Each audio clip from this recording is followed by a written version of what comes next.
identificar cuando obviamente no solamente hay un cambio de coloración, sino también hay una cavidad, un tejido que se encuentra ya abierto, entonces es más fácil de identificar lo que es una lesión de caries. Fíjense en la imagen superior, pueden encontrar en este molar una cavidad ya importante, pero si miramos detenidamente, no solamente que hay un cambio de coloración, sino que también acompaña a la cavidad alrededor un halo que muchas veces es grisáceo o de color amarillento. Esto me indica, ¿no es cierto?, que es una lesión que se encuentra en avance, que es una lesión de tipo agudo.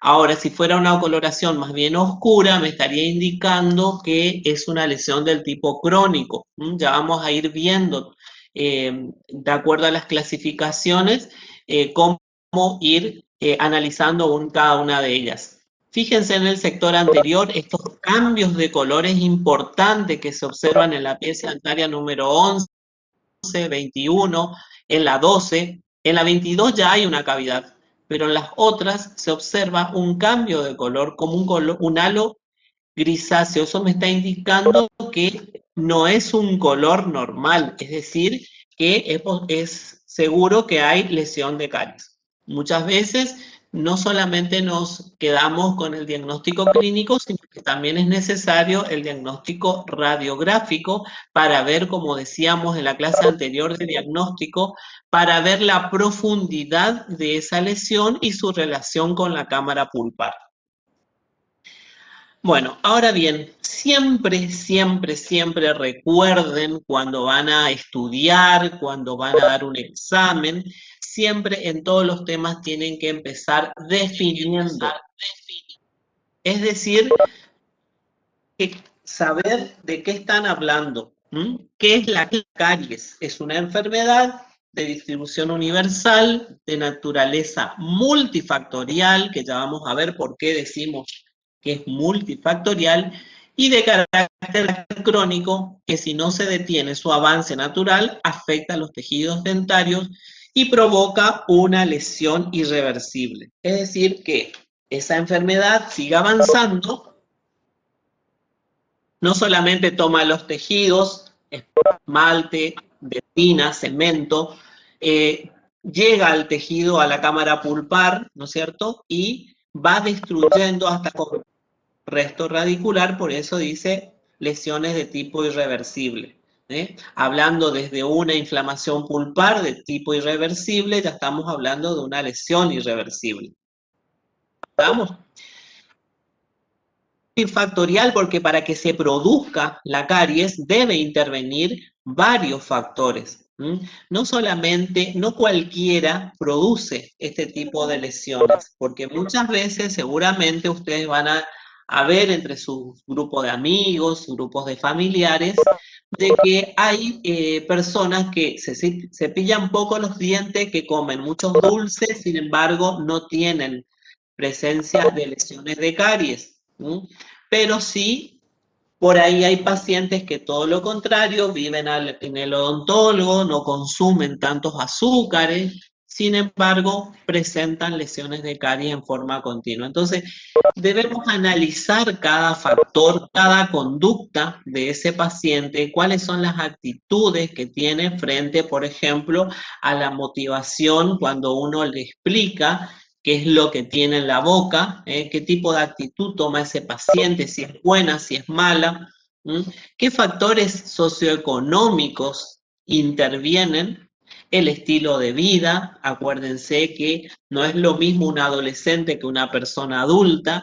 El adolescente por lo general consume muchos azúcares en bebidas, eh, por ejemplo Coca-Cola, o come muchas golosinas. Entonces, todo eso influye. Y para que se produzca, por supuesto que van a intervenir estos factores principales, que es el huésped, que sería la pieza dentaria en sí. Si tenemos que hablar de la pieza dentaria, podemos hablar de la posición dentaria. Muchas veces estas piezas dentarias se encuentran, no están alineadas o se le dificulta la higiene, tienen los contactos, la relación de contacto muy junta, entonces queda placa bacteriana en las superficies proximales y eso, digamos, es en detrimento todo, de todo lo que pueda encontrarse en la boca de ese paciente. Por supuesto que es importante también la edad, que me faltó decir dentro de los factores secundarios o no siempre, digamos, se van a presentar la misma situación en un niño, por ejemplo, preadolescente, un adolescente y en una edad adulta. Van a haber lesiones que son, digamos, que se presentan en una edad determinada. Pues tenemos como factor de la dentaria, de la dieta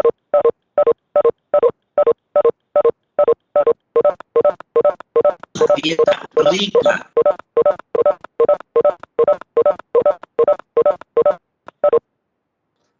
con seguridad mayor. Por otro lado, el tiempo, o sea que no se le está ese escuchando contacto. bien, doctor, disculpe.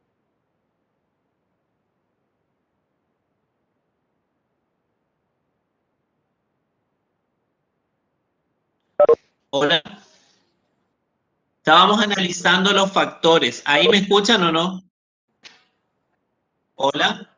Fue cortado, profe. Sí, doctor, pero se lo escucha cortado. Ah, bueno. Bueno, sigo un poquito más y vemos si se soluciona, ¿sí?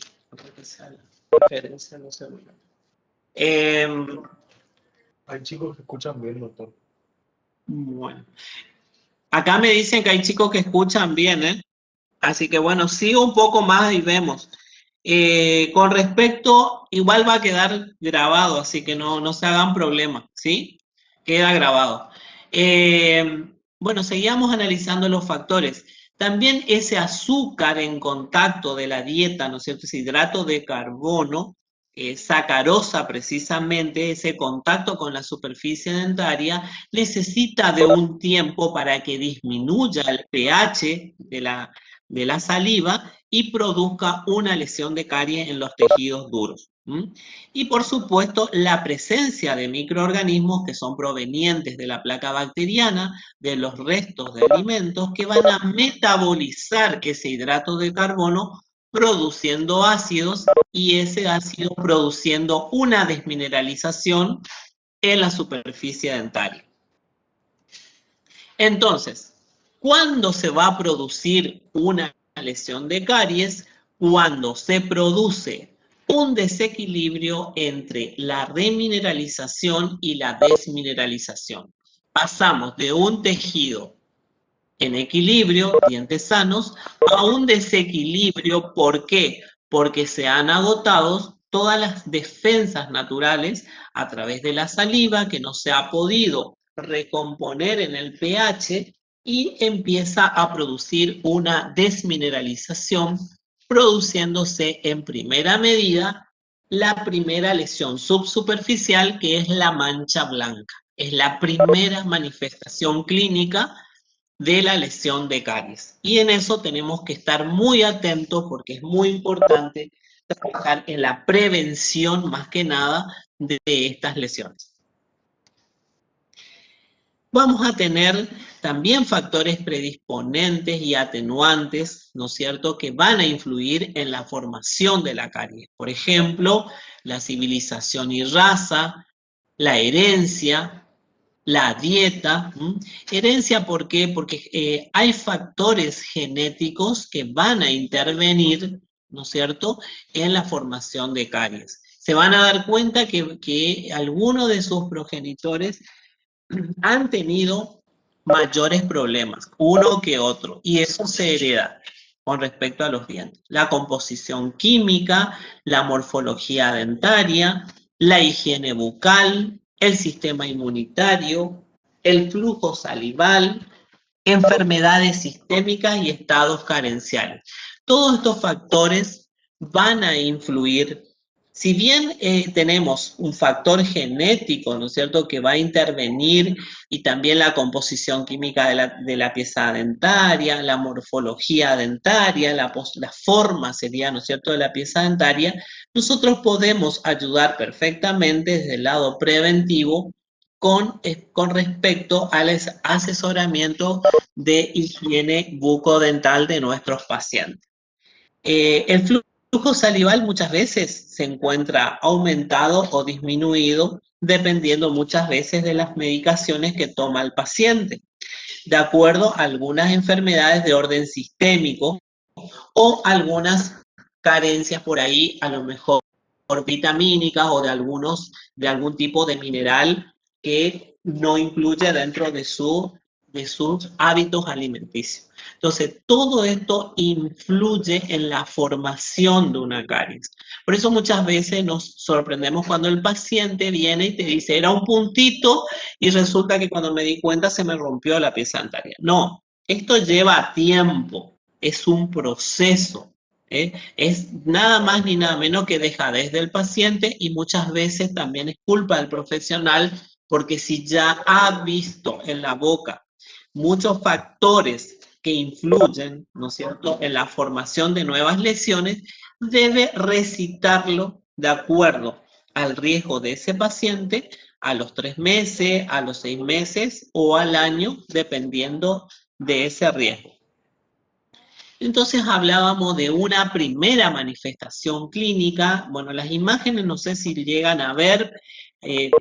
Fíjense en la pieza dentaria número 11 y 21, también en la 22, se observa esa mancha blanca, ese cambio de color. Es la primera manifestación de una lesión de caries. Tienen que fijarse siempre por qué nosotros insistimos con el tema de la higiene, de la profilaxis antes de hacer un diagnóstico, de observar, porque justamente la mancha blanca está en relación positiva con la presencia de placa bacteriana. Esa placa bacteriana justamente se aloja a nivel cervical de cada pieza dentaria. Y ¿cómo nos podemos dar cuenta que hay presencia de mancha blanca, pero también de placa bacteriana? Porque las encías se encuentran inflamadas. Han perdido su cambio de color natural. Ahora en sí, lo que nos interesa es cómo se observa esa mancha blanca. Hay una pérdida de translucidez. Acuérdense que una de las características más importantes del esmalte es que es translúcido. ¿Quién le da el color a la pieza dentaria? Le da la dentina, el segundo tejido. Ese es el color, porque el esmalte es translúcido, o sea que va a traslucirse el color propio de la dentina. También una mancha blanca es aspecto rugoso. Y el consejo que nosotros siempre damos en la clínica es que si estamos frente a una mancha blanca, no debemos tocar. Simplemente vamos a higienizar, a pasar una brocha, a hacer una profilaxis, lavar con abundante agua y observar. Ese aspecto rugoso lo van a observar. Y de última, si ponen un explorador, no va a ser con la punta, sino van a pasar con el lado del explorador para ver si esa superficie se encuentra rugosa, y con mucho cuidado, porque es un tejido que se puede desmoronar y cavitarse. Entonces, es importante que si identificamos este tipo de manchas blancas, actuar en consecuencia con medidas preventivas, topicaciones con flúor, mejorar la higiene, el cepillado y todo lo que sea para mejorar, ¿no es cierto?, la higiene de ese paciente. Fíjense en esta mancha blanca en el canino inferior. Volvemos a repetir que es una primera manifestación de la carie. Se observan generalmente en superficies libres, vestibular y lingual, en caras proximales por debajo del punto de contacto y en las paredes que limitan fosas y fisuras. Y clínicamente se observa un esmalte opaco sin translucidez al secado. Si prestan atención acá en lo que dice toda esta placa, justamente es la zona donde se queda acumulado restos de alimentos que son convertidos en placa bacteriana. Son todas las zonas que por ahí se dificulta, ¿no es cierto?, llegar con una buena técnica de cepillado, por eso insistimos, ¿no es cierto?, con el uso del hilo dental en el caso de las lesiones proximales, ¿no es cierto?, de que no queden restos de alimentos en contacto con los tejidos. Y una higiene con una buena técnica de cepillado, sobre todo en la zona cervical. Dentro de las características macroscópicas, vamos a tener cómo se observa radiográficamente las lesiones incipientes. Es una zona radiolúcida, pequeña, infundibuliforme, con base externa y el vértice orientado hacia el límite amelodentinario. El avance se inicia en una superficie libre como un cono de base ancha con vértice dirigida hacia la dentina. Al llegar al límite amelodentinario, se extiende lateralmente a la dentina, socavando el esmalte sano. En cambio, en hoyos y fosas y fisuras se inicia en las paredes laterales de la fisura como dos lesiones de superficies lisas. Al ensancharse hacia el límite amelodentinario, toma la forma de cono invertido con base hacia la dentina. Estas son características que siempre se dan, ¿no es cierto?, en todas las materias materias donde van a dar como contenido caries, porque habla del avance de la lesión. Pero a mí me gustaría, y por qué puse esta placa, que la interpretación clínica es lo que a nosotros nos interesa. Es decir, radiográficamente usted ver que un tejido que se está descalcificando, en este caso por una lesión de caries, ¿cómo se va a observar en la radiografía? En forma radiolúcida. ¿Por qué? Porque tenemos la presencia, ¿no es cierto?, ya de una lesión donde no tenemos calcificado y tenemos que interpretar lo que vemos clínicamente con la radiografía. Y otra cosa que es muy importante que ustedes lo interpreten es que siempre la lesión de caries avanza por la zona menos resistente, es decir, avanza primero por la sustancia orgánica y luego por la sustancia inorgánica. Entonces, fíjense, en la placa dice varias veces que llegando al límite amelodentinario, el cono de avance de la lesión se ensancha. ¿Por qué les parece a ustedes que podría suceder esto? Porque justamente en el límite amelodentinario tenemos mayor componente de sustancia orgánica y por eso se produce ese ensanchamiento. Y vuelvo a repetir, el paciente viene y dice, pero era un puntito y el odontólogo o el estudiante o quien fuera, era un puntito y resulta que me hizo una caries grande, una cavidad grande. No, esta es la interpretación porque la lesión avanza en forma de conos, ensanchándose más a nivel del límite amelodentinario.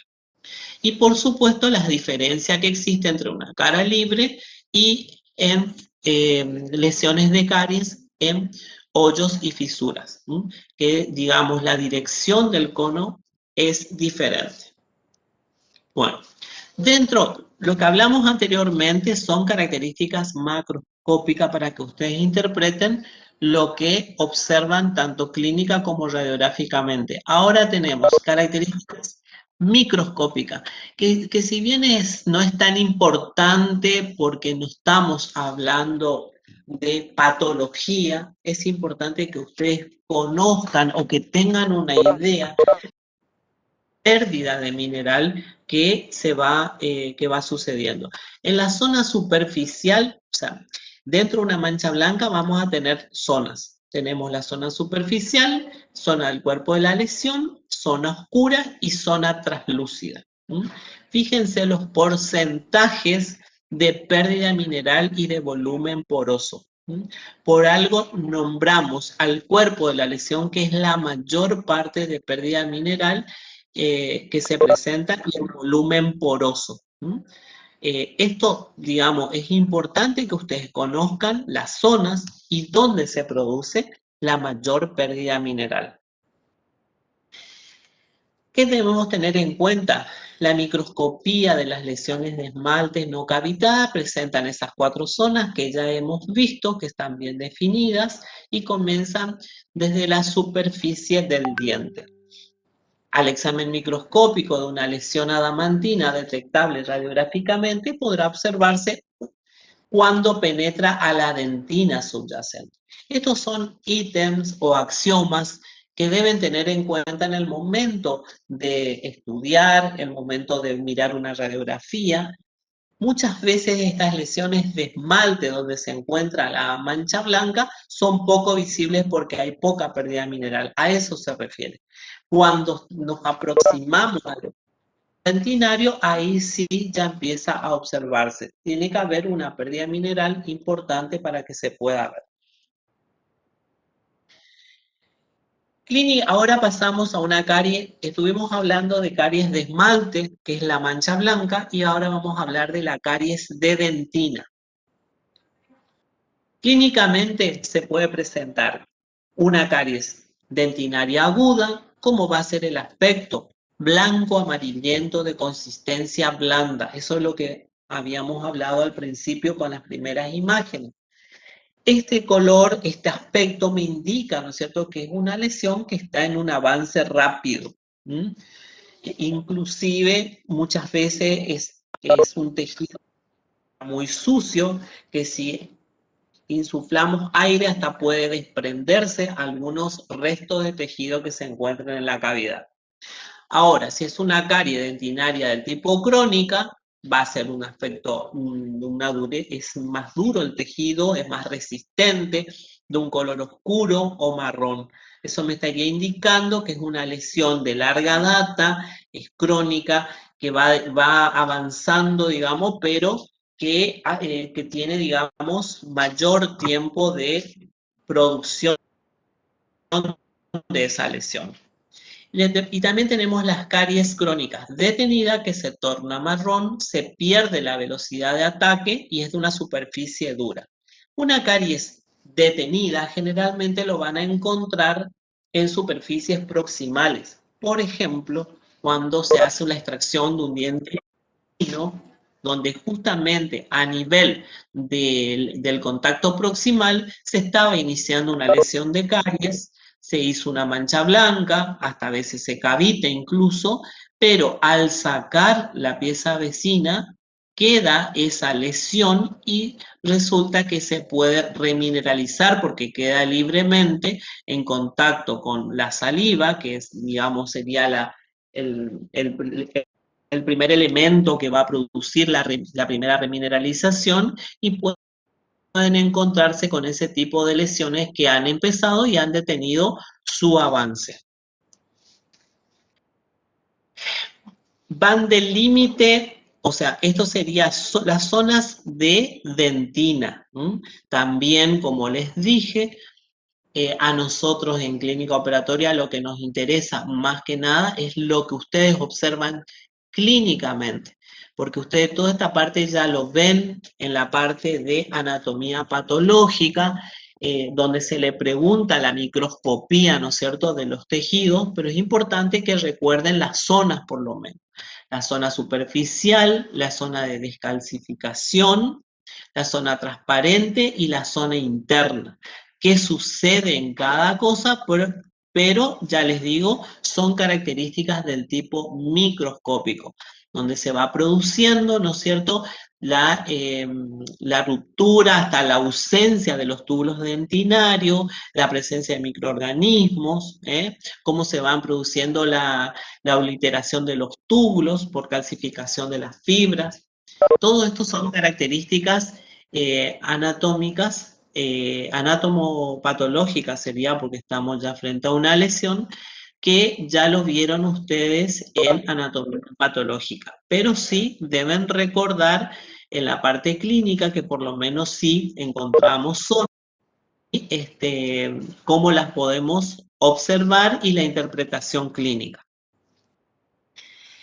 Me interesa más que sepan, por ejemplo, esta diapositiva donde hablamos de una dentina necrótica o desorganizada, que es una masa blanda, húmeda, blanco-amarillenta o parduzca, amorfa, desestructurada, no vital, fácilmente extraíble con instrumentos manuales.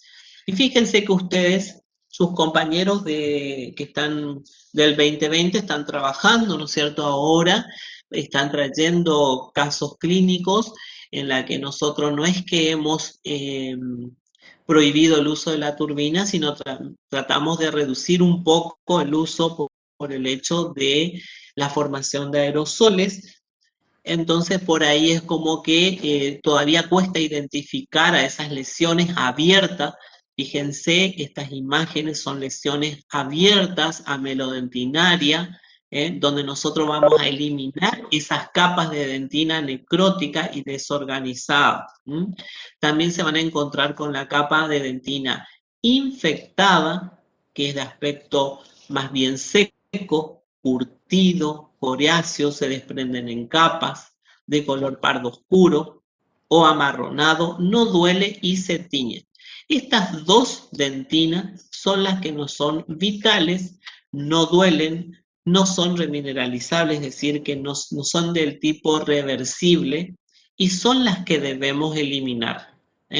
Todo esto, ¿para qué nos sirve a nosotros clínicamente? Para que podamos hacer inactivaciones de caries, para que podamos eliminar ese tejido necrótico e infectado. Si hablo de necrosis, estoy hablando de un tejido muerto, entonces no nos sirve porque es un tejido que ya no lo podemos remineralizar. Entonces lo debemos eliminar con excavadores, con instrumentales de mano. Pero también vamos a encontrarnos, una vez que eliminamos esas primeras capas de dentina, con zonas de dentina afectada, no infectada, es afectada la palabra, donde vamos a tener la dentina que es una dentina desmineralizada, por reversible, es decir, que la podemos proteger a esa dentina con materiales, por supuesto, que nos permitan a nosotros una reacción del tejido pulpar. Acuérdense siempre que los tejidos biológicos actúan en forma conjunta. En este caso, si yo estoy trabajando en la dentina, todo va a repercutir a nivel pulpar. Entonces, más aún si estamos en una zona profunda, estamos cercanos a la pulpa. En este caso es una dentina desmineralizada que correctamente podemos volver a remineralizarla, ya sea con un hidróxido de calcio, con un ionómero vitrio, produciendo una dentina del tipo de reparativa. Es dentro de sus características clínicas, vamos a ver que es vital, que duele, no debemos eliminar esa dentina. También podemos encontrarnos con la dentina esclerótica, que sus características son que es un tejido duro, es oscuro y brillante. Fíjense, esa imagen justamente nos está mostrando una dentina del tipo esclerótica. Entonces es importante que ustedes recuerden estas características. Sí, permiso. Hola. Esta dentina de defensa siempre está presente. Es una pregunta. ¿Quién tiene prendido su audio, por favor? Por favor, su audio, señorita. Bueno, seguimos. Esta dentina de defensa... Profe, ¿puede repetir siempre... lo que es pregunta porque no se intervino y no se escuchó bien, por favor? Exacto. Le estábamos hablando de una dentina desmineralizada y de una dentina esclerótica. Eso estábamos hablando, que son dentinas del tipo afectada, pero la pregunta es, que no hacemos nosotros. Esta dentina, la última, la esclerótica sobre todo, ¿se siente en boca? No, solo en procesos de lesiones crónicas, por el tiempo que necesita para cerrar los túbulos dentinarios y obliterarlos. ¿Qué quiere decir con eso? Que la dentina esclerótica, ¿no es cierto?, se van a encontrar en lesiones del tipo crónico, pero que han llevado un tiempo donde los túbulos dentinarios fueron calcificados. O sea, le dio ese tiempo de defensa, ¿no es cierto?, al tejido, se ha calcificado y por eso hablamos de que está presente en lesiones de tipo crónico. ¿Estamos? Ahora vamos a caries de cemento. Nosotros cuando hablábamos de los factores al principio, por lo que decíamos que era multifactorial, hablábamos con respecto a la edad. Este tipo de lesiones generalmente se dan en personas mayores de 60 a 65 años, preferentemente en mujeres. Se dan en superficies radiculares expuestas al medio bucal, donde hay mayor retención de placa proximal y en la unión cemento-esmalte. Son pequeñas lesiones parduzcas a lo largo de la unión cemento-esmalte. Se pierden bloques ya que la desmineralización sigue las líneas incrementales. Son lesiones superficiales y largas con forma de platillo. Estas características clínicas es importante que lo recuerden, porque no solamente el inicio de este tipo de lesiones es igual que en las de esmalte y en las de dentina. Acá se inicia en un punto y se extiende en superficie siguiendo líneas, las líneas incrementales, ¿no es cierto? Por eso la forma que tiene, la forma alargada que tiene este tipo de lesiones. Y tenemos que tener mucho cuidado en el tratamiento de estas lesiones justamente por ser una zona crítica en cuanto a los espesores de los tejidos. Estamos muy cerca del tejido pulpar. Muchas veces el paciente viene con dolor, a veces viene con lesiones asociadas, ¿no es cierto? Por ejemplo, una abrasión, una fracción. Entonces es importante tener en cuenta este tipo. En este caso estamos hablando únicamente de caries. Lo importante es que recuerden que no tiene el mismo inicio ni avance que los otros tipos de caries y que se da generalmente en personas mayores. ¿Qué factores se relacionan con las caries de cemento? La edad, como recién dijimos, generalmente se dan mayores de edad, no significa que puedan encontrar en otras edades este tipo de lesión, generalmente en pacientes que presentan recesión gingival, mala higiene, pH crítico de 6,7, fármacos, enfermedad que disminuye el flujo salival.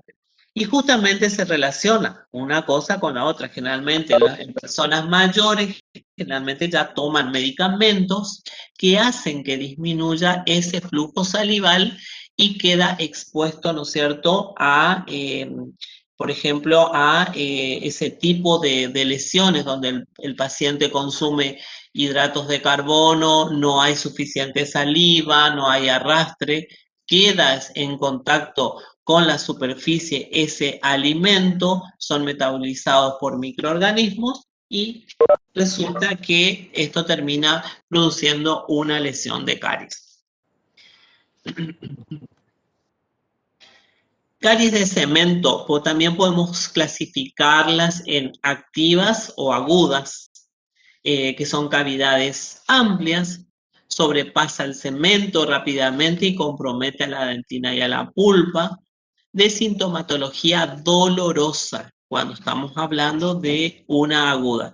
Generalmente presenta esa sintomatología ante estímulos, generalmente fríos o calientes, y caries de cemento crónica o detenida ya es extendida, poco profunda, de superficie lisa y dura, color marrón oscuro o negro, no hay sintomatología dolorosa porque, por supuesto, ya se le dio el tiempo, ¿no es cierto?, para que forme dentina suficiente como para que no deje pasar esos estímulos que pasan cuando la lesión es aguda.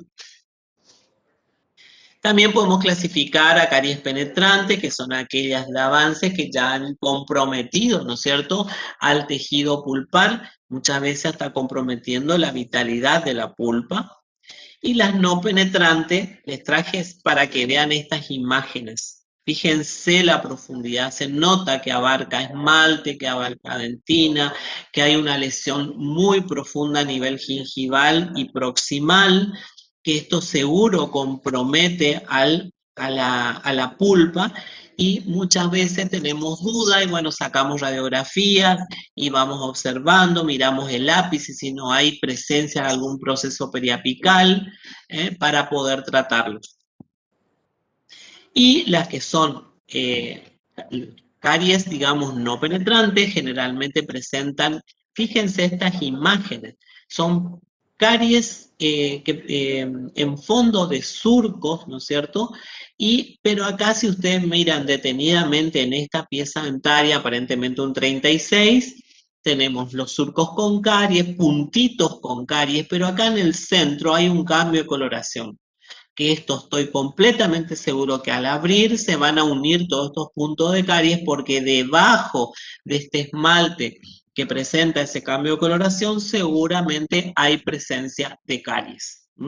Y vuelvo a repetir que el paciente va a decir que era un puntito y se le hizo una cavidad grande, pero en realidad lo que se hizo es eliminar completamente la lesión de caries.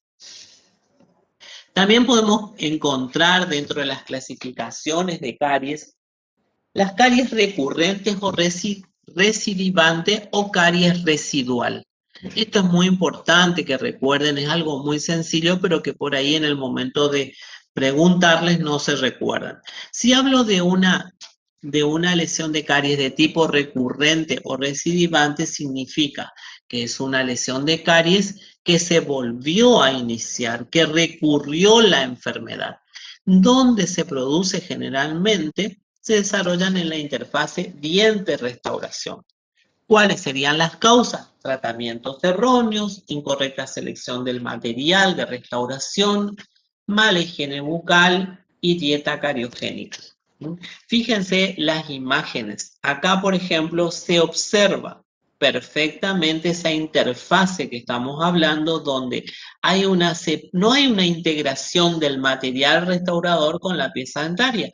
Hay una interfase, hay una filtración marginal, un reinicio de una lesión de caries, ¿sí? Fíjense en esta amalgama, podemos observar en esta zona apenitas, vemos que podría haber una brecha, un espacio entre el diente, el tejido dentario y la reacción, produciendo una nueva lesión de caries. Ahora, si yo hablo de una lesión de tipo residual, significa de que el operador no ha eliminado completamente, quedó como residuo ese tipo de lesión y se hizo una obturación sobre una lesión que no se eliminó completamente.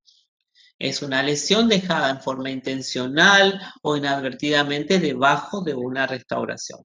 Y las causas serán falta de experiencia, temor a sobreextenderse o culpa, y se observa radiográficamente. Fíjense en este caso, en este premolar, debajo de la restauración hay una lesión.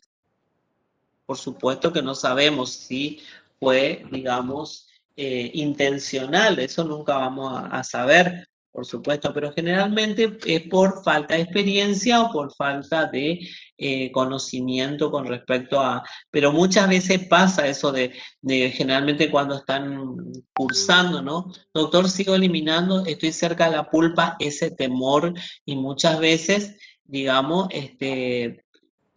quieren no seguir eliminando esa caries por temor, pero no, hay que eliminar completamente la caries. Y si llega a pulpa, y bueno, se hará la endodoncia correspondiente y después realizarán la operatoria. Bueno, ahora este tema de la inactivación de caries es muy importante porque ustedes van a trabajar sobre esto en el segundo cuatrimestre. Es la reducción, ¿qué es la inactivación de caries? La reducción de la flora bacteriana acantonada en cavidades abiertas y nichos ecológicos mediante la eliminación de la capa superficial desorganizada e infectada. De la caries, fíjense ahí dice perfectamente, desorganizada e infectada, que es la que estuvimos viendo. De la caries dentinaria de la boca con la consiguiente obturación con un material intermedio. ¿Qué fundamento tiene esta técnica? Disminuir o reducir la infección de la cavidad bucal a niveles compatibles con salud. Por eso justamente este procedimiento de la inactivación de caries deben estar incluidos en todos los planes de tratamiento siempre y cuando haya piezas dentarias por inactivar, porque en cierta manera es una técnica que podemos hacer en toda la boca, reducir esa infección de la boca realizando inactivaciones de caries y realizando todo lo que sea maniobras de higiene del paciente. Bueno, ahora bien, tenemos la clasificación de Moon, que es la que dijimos al principio. Ustedes tienen que recordar la clasificación de Black y la clasificación de Moon, que es muy importante. La clasificación de Moon habla del sistema CS, es decir, del sistema de extensión y progresión de la lesión. ¿Qué me va a evaluar esta clasificación? La evolución de mi lesión. El estado, no solamente que localiza a mi lesión, sino que también va a determinarme la evolución de esa lesión. En cambio, la clasificación de Black, que es la que siempre estuvo digamos, en boga, que si bien ahora por actualización se habla más de una clasificación de Moon, no la debemos descartar a la de Black, porque Black lo que me determina son la localización de la lesión, pero con respecto a la preparación cavitaria. En cambio, la de Moon me va a determinar la localización y la evolución de estas lesiones. Entonces, vamos a hablar de una lesión de tipo 1, que sería en fosas y fisuras o defectos oclusales, y en caras linguales o palatinas.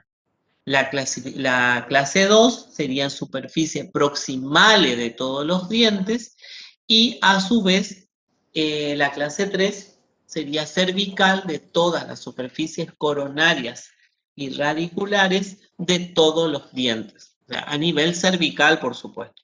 Y el estadio que podría ser el estadio 1, 2, 3 o 4, dependiendo, ¿no es cierto?, de la gravedad o de la evolución de la lesión.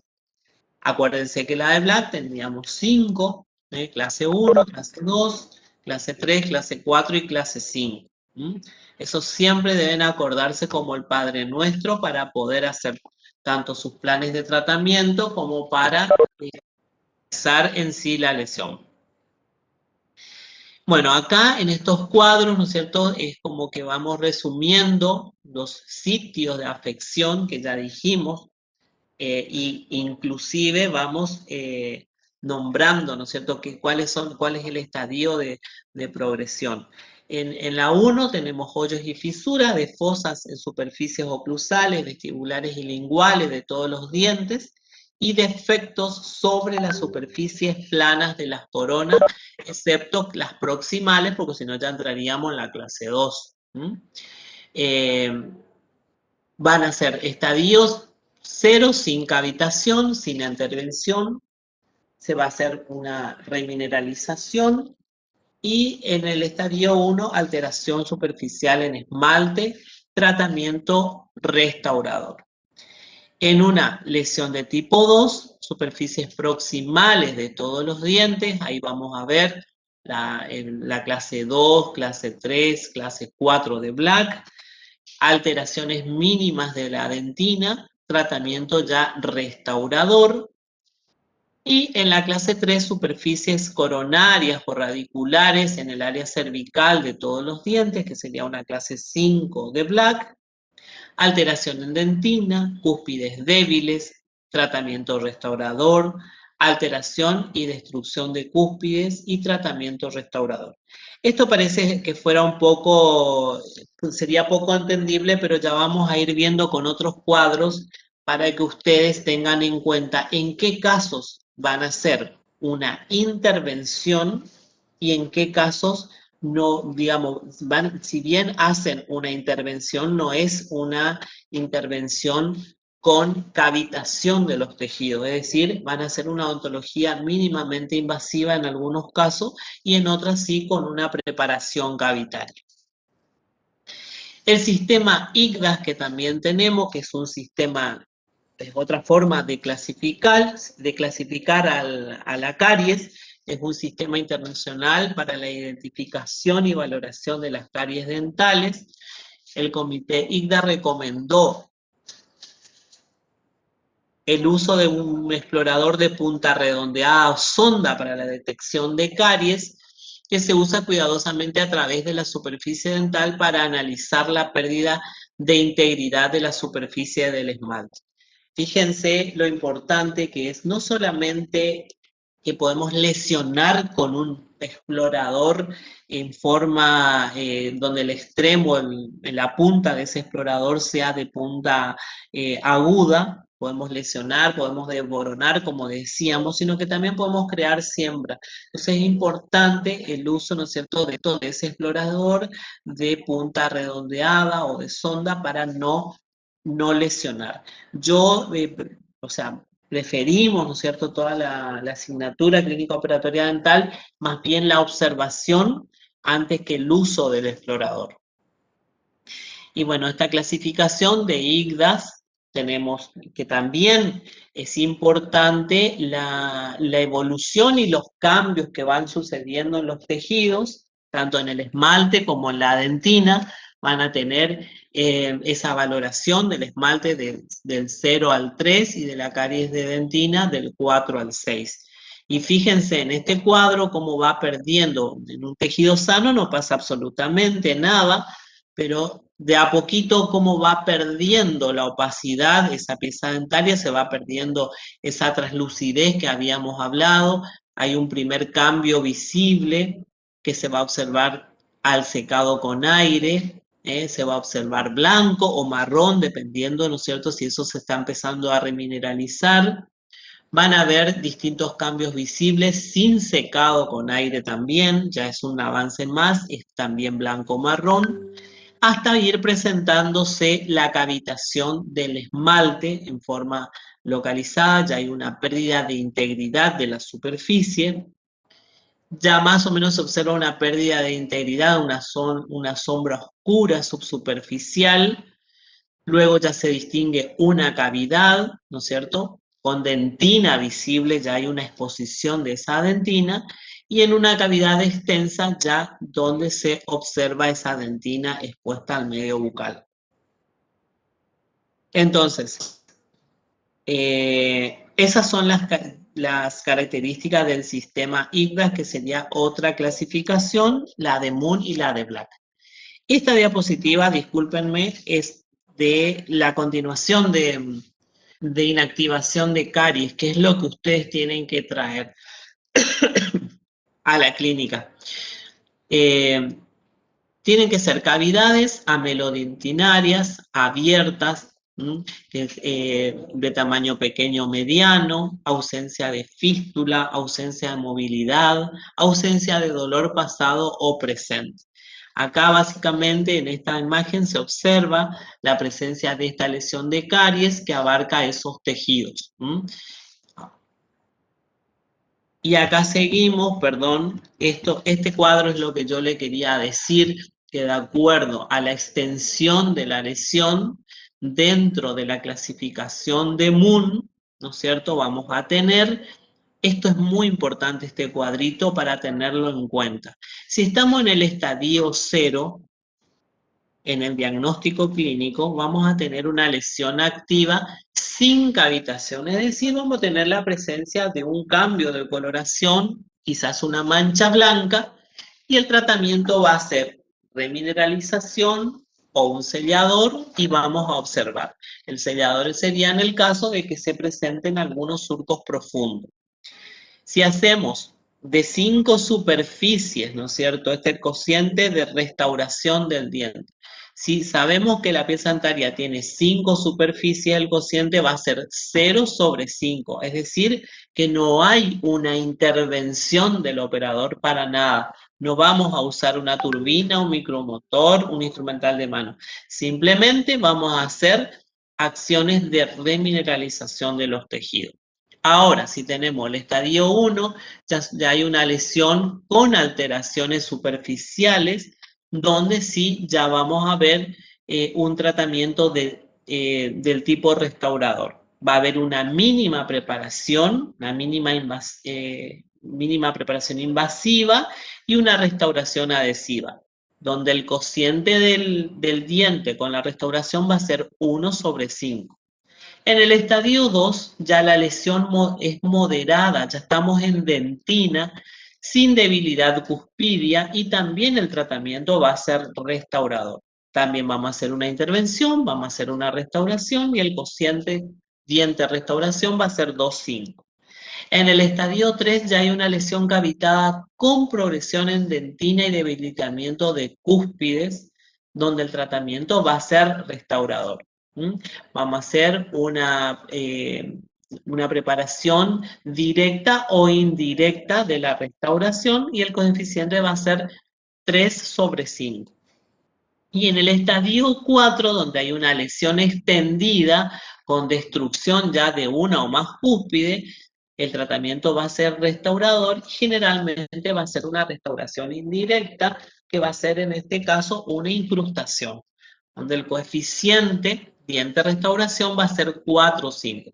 Entonces, lo importante de este cuadro es que ustedes vayan viendo cómo, de acuerdo al avance de nuestra lesión, vamos a ir desde una remineralización hasta una restauración indirecta. Vamos a pasar de una remineralización a una odontología mínimamente invasiva, a una restauración adhesiva, ¿no es cierto? Dependiendo de la profundidad, y hasta llegar, digamos, a una restauración indirecta, ya donde hay mayor pérdida de tejido, hasta de 1 o 2 cúspides. Los tratamientos de las manchas blancas lo van a realizar con topicaciones con flúor. Esto también es a modo recordatorio porque ustedes lo dan en las preventivas.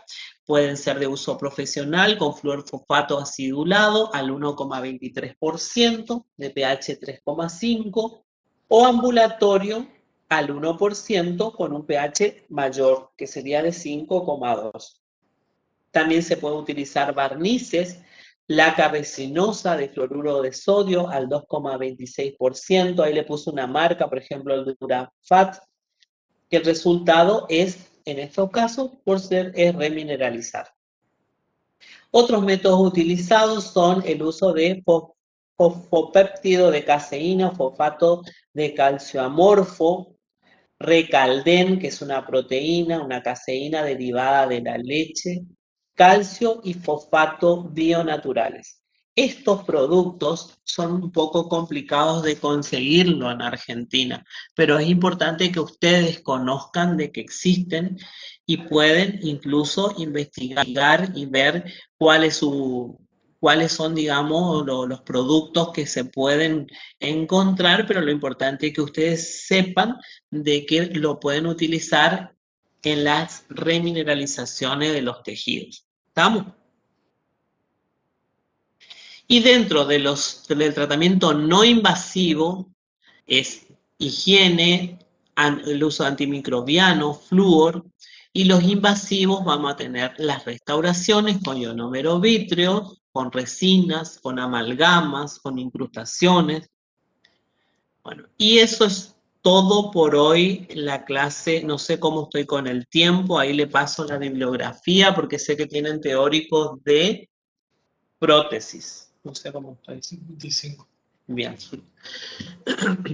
Esa es la bibliografía. Si quieren hacerme alguna consulta o después me lo hacen por el chat o a través de Axel, no hay ningún problema. Espero que haya sido claro y cualquier cosita estamos en contacto. Muchas gracias. Gracias, doctor. Hasta luego. Para eso Gracias, estamos. doctor. Gracias, doctor. Stop sharing. Bien. Ahora. Salió todo perfecto, Doc. Hola, Cari. Hola, Doc. ¿Cómo estás? Oh, Cari, bitch. Ella Bien, siempre al bien, pie del bien. cañón. No, estuve acá, mientras que usted estaba hablando, estuve descubriendo algunas funciones, así Ah, ella sigue que investigando. no le está, el ruidito ese nomás, ya encontré cómo sacarle. Ah, buenísimo. El ruidito cuando ingresan, así que para la próxima No sé. ya va a salir limpia la... Karina, Sí, decime, Axel. vos sabés que ahora, hoy apareció el botón acá para grabar la coso Mm, y ahora no me aparece para cortar ni me aparece más esa opción, la grabación.